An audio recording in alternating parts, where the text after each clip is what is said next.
The deep silence of space was broken only by the soft hum of the human exploration ship, Endeavor. Captain Alara Wynn sat in the command chair, her eyes scanning the array of blinking consoles. Humanity had reached further into the galaxy than anyone had dared imagine, yet the vastness of the cosmos still seemed infinite, still seemed alive with secrets. She felt a shiver of both excitement and unease.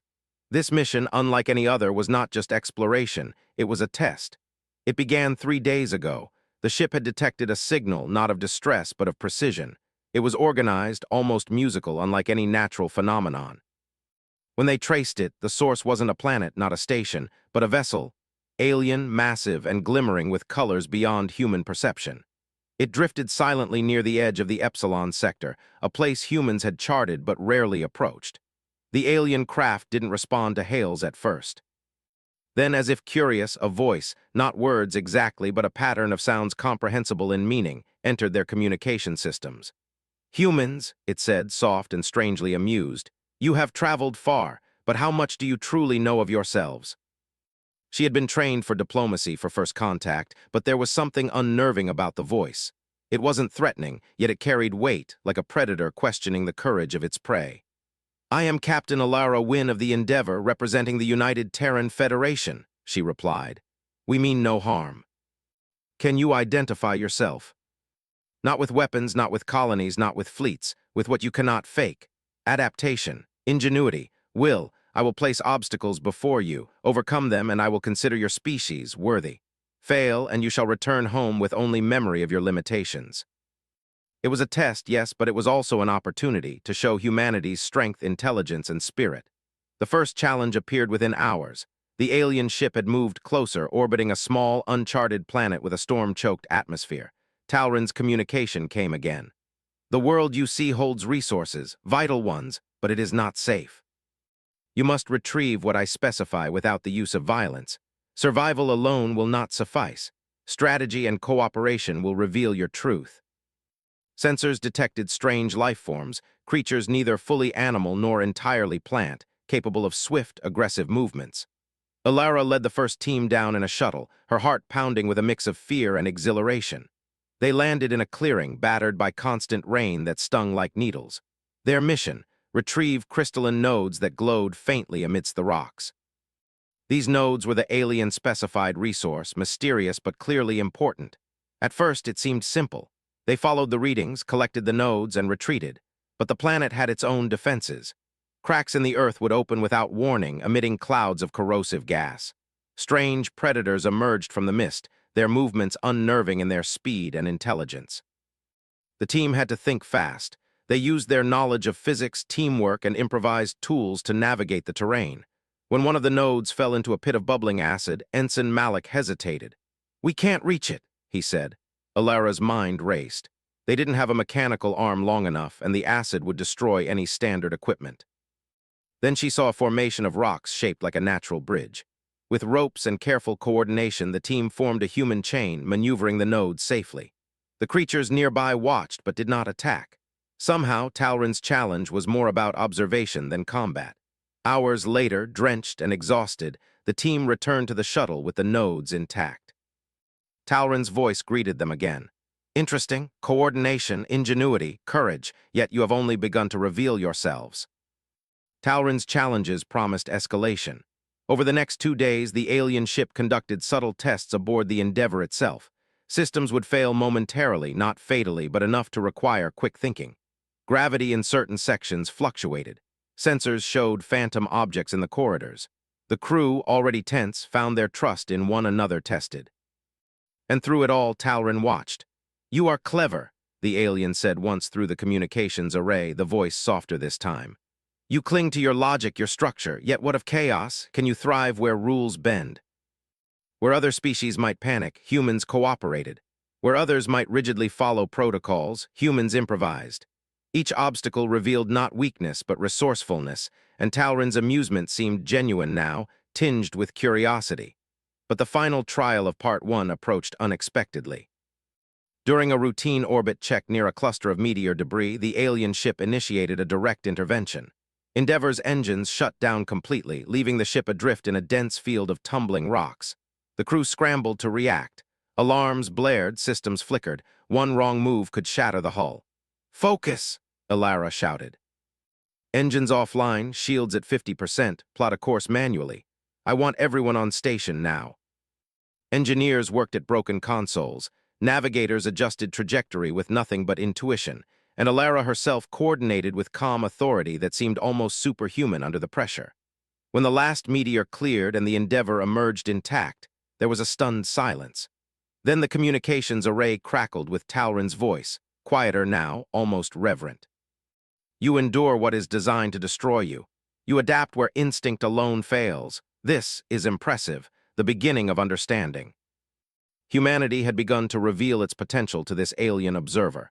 As the first trial concluded, the crew gathered in the common area. Malik, usually brash, simply shook his head. "We actually did it, against whatever that thing is. And if this alien's perception of humans is to change, we need to keep proving it." They were contenders, and somewhere beyond the veil of space, Talrin observed, curious and amused. Humanity had begun to awaken its full potential, and the alien's challenge was only just beginning. The Endeavor drifted through the silent expanse of space, its engines humming softly, the crew still riding the adrenaline from their first encounter with Talrin. Captain Alara Wynn watched the stars through the bridge viewport, her mind restless.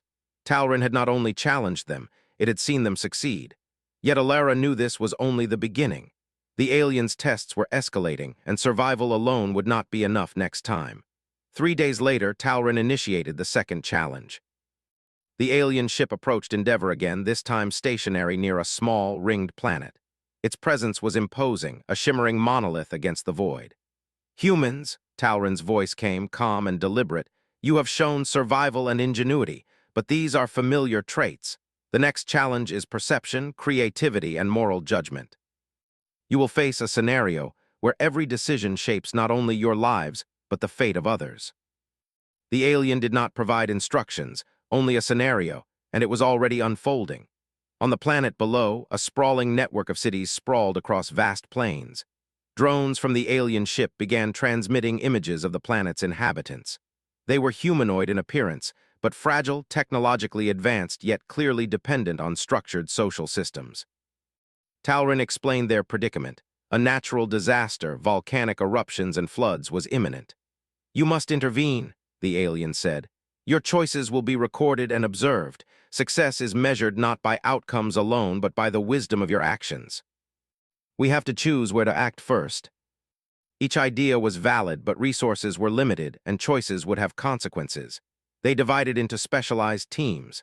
Alara led the first group, descending to the most densely populated areas. The city below was a marvel of architecture and design, but chaos had begun. Rivers surged into streets, buildings trembled as distant volcanoes rumbled. The inhabitants panicked, uncertain of what to do. Humans landed quietly, projecting calm and authority, and began to organize evacuation efforts. Alara realized immediately that efficiency alone would not suffice.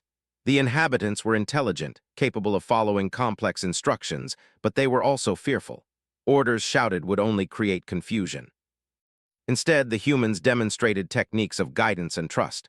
They showed the residents how to form safe lines, carry the wounded, and stabilize temporary shelters.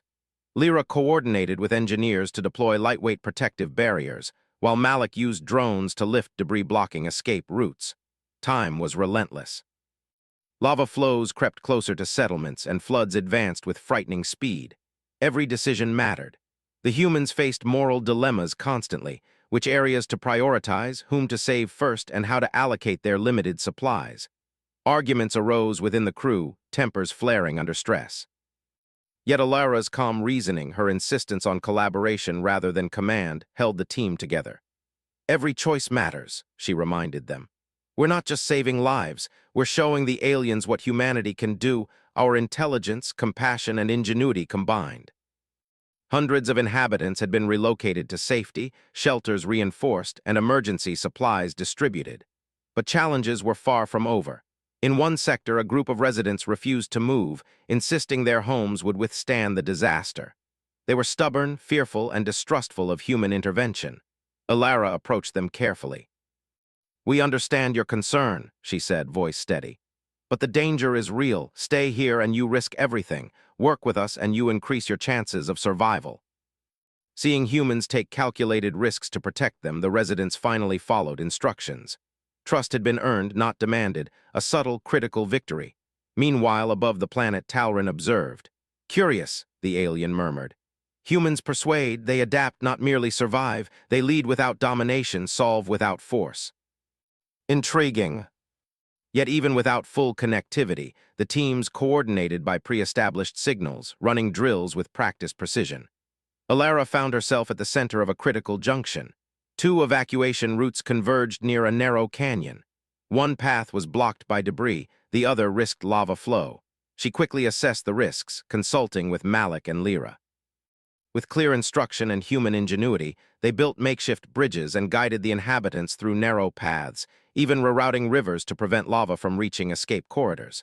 Every life saved reinforced the human demonstration of creativity under pressure. As dawn broke, the eruption subsided. Exhausted but resolute, Alara and her crew regrouped. Hundreds of lives had been saved. Injuries were minor, given the circumstances, and the humans had not relied on brute force or technology alone, had relied on reasoning, coordination, and empathy. Talrin's voice filled the endeavor once more. Remarkable! You adapt in unpredictable situations, you show foresight, and your morality guides your choices. Yet there is more. Will you endure when intellect alone is insufficient? 2 days later, the Endeavor encountered a strange spatial phenomenon, a vast, shifting cloud of energy filled with lightning arcs and gravitational eddies. Talrin's message was brief. Navigate the anomaly, protect your crew, observe and adapt. Only then will you understand the depth of your species' potential. Instruments wavered under interference and navigation became treacherous. Every decision had consequences. One misstep could tear the ship apart. Alara's hands moved across the controls, her mind racing with calculations and predictions. Stay focused, she instructed. We must treat this as a living puzzle. Anticipate, adapt, and cooperate. Captain, the anomaly is alive somehow. It reacts to our movements. Every course we take triggers new disturbances. The ship swayed and trembled as gravitational waves twisted its trajectory. Crew members called out corrections, improvising solutions as instruments faltered. They patched broken systems in real time, repurposing spare parts, and even used knowledge from prior challenges on Xiron 7 to predict patterns in the anomaly.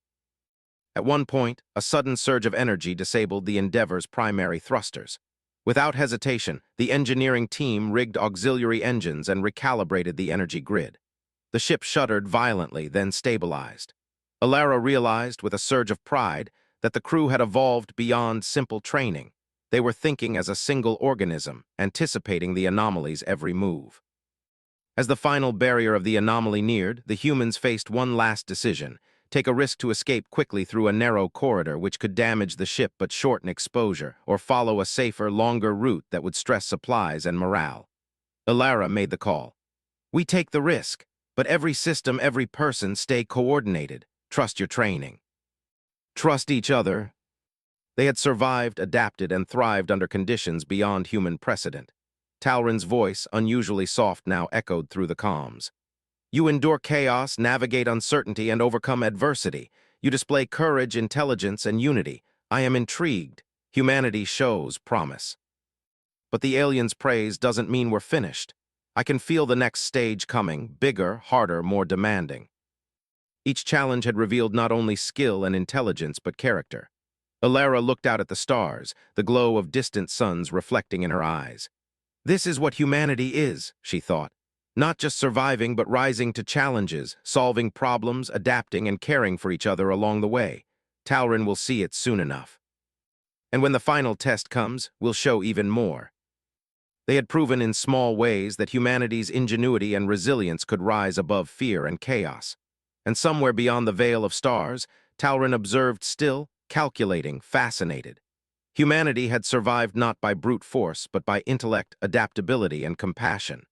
The aliens' curiosity was far from satisfied, but a deep respect had begun to form. The final test, however, loomed, a challenge that would determine if humanity could transcend its own limits entirely. The Endeavor drifted in quiet space, still humming from the trials of the anomaly. Captain Alara Wynn sat in the command chair, her eyes fixed on the distant shimmer of Talrin's alien vessel. Every crew member aboard felt the weight of anticipation. The first two tests had measured survival, ingenuity, and moral judgment. Now the final challenge approached, an event the alien had promised would test the very limits of humanity itself. "Captain," Navigator Joran said, voice tight with excitement, "our sensors indicate a massive gravitational distortion ahead. It's unlike anything we've encountered. Talrin must be preparing the final stage. We'll need every skill we have. This final test is not about survival alone. It is about vision, cooperation, and the courage to face the unknown. Enter the structure, navigate its challenges, and prove that your species can transcend its limits." Gravity shifted in localized pockets, energy fields interfered with sensors, and pathways that seemed solid one moment became intangible the next. Every step required careful calculation, but also intuition and trust. Alara directed the crew with precision. "Split into teams," she instructed. "Engineering, navigation, and science work together. We'll need constant communication and adaptation. Remember everything we've learned: trust, coordination, ingenuity." Engineer Malik led a small group across one platform. "We need to calculate speed and timing," he said, placing markers to anticipate movement. The platforms responded almost as if alive, testing their predictions. With patience and teamwork, the group crossed successfully. Meanwhile, Science Officer Lyra observed the energy fields. "They respond to our actions," she realized. "The threshold is a living puzzle. Every decision we make changes the next challenge." The crew quickly realized these were not mere decorations. They formed puzzles that controlled access to subsequent sections. Misreading even one pattern could trigger a trap or close off a necessary path. Navigator Joran worked with Lyra to decode the patterns. "It's a logic sequence," Joran observed. "Each symbol depends on the previous decision. We can't rush and we can't guess." The threshold seemed to observe them, adjusting obstacles in response, yet the humans continued to adapt, demonstrating ingenuity under pressure. Hours passed, and fatigue began to weigh on the crew. Energy fields pulsed violently, forcing temporary retreats, and the structure's environment became increasingly hostile. Gravity reversed unexpectedly, forcing them to cling to walls and ceilings. Paths closed behind them, and the crew had to find alternative routes in real time. Alara realized that the threshold was testing more than intelligence. It was testing resilience and adaptability under relentless stress. "We cannot allow frustration or fear to control us," she reminded the team. "We adapt together one step at a time. You must show that your species can endure uncertainty and shape outcomes where the environment itself resists.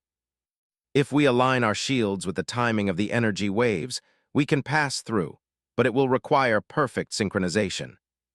As the Endeavor moved into the chamber, the energy storm surged violently, threatening to tear the ship apart. The crew executed precise maneuvers, adjusting shields in microseconds, predicting pulses, and coordinating propulsion. At times, the ship lurched dangerously, but the humans held their nerve, trusting each other implicitly. In the midst of the storm, a critical failure occurred. One of the shield generators overloaded, causing temporary exposure to raw energy. The ship trembled, alarms blaring. Malik and the engineering team worked frantically, rerouting power and stabilizing the shield. Their hands moved with practiced precision, improvising under extreme pressure. Alara spoke calmly but urgently.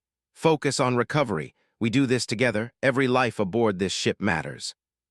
Humans, you have endured chaos, solved puzzles beyond expectation, and faced danger with precision and unity. You have not only survived, you have adapted, grown, and led without force. You demonstrate creativity, foresight, and courage. I have observed, calculated, and now I am convinced. Your species possesses qualities that are rare among the sentient civilizations I have studied. You are worthy.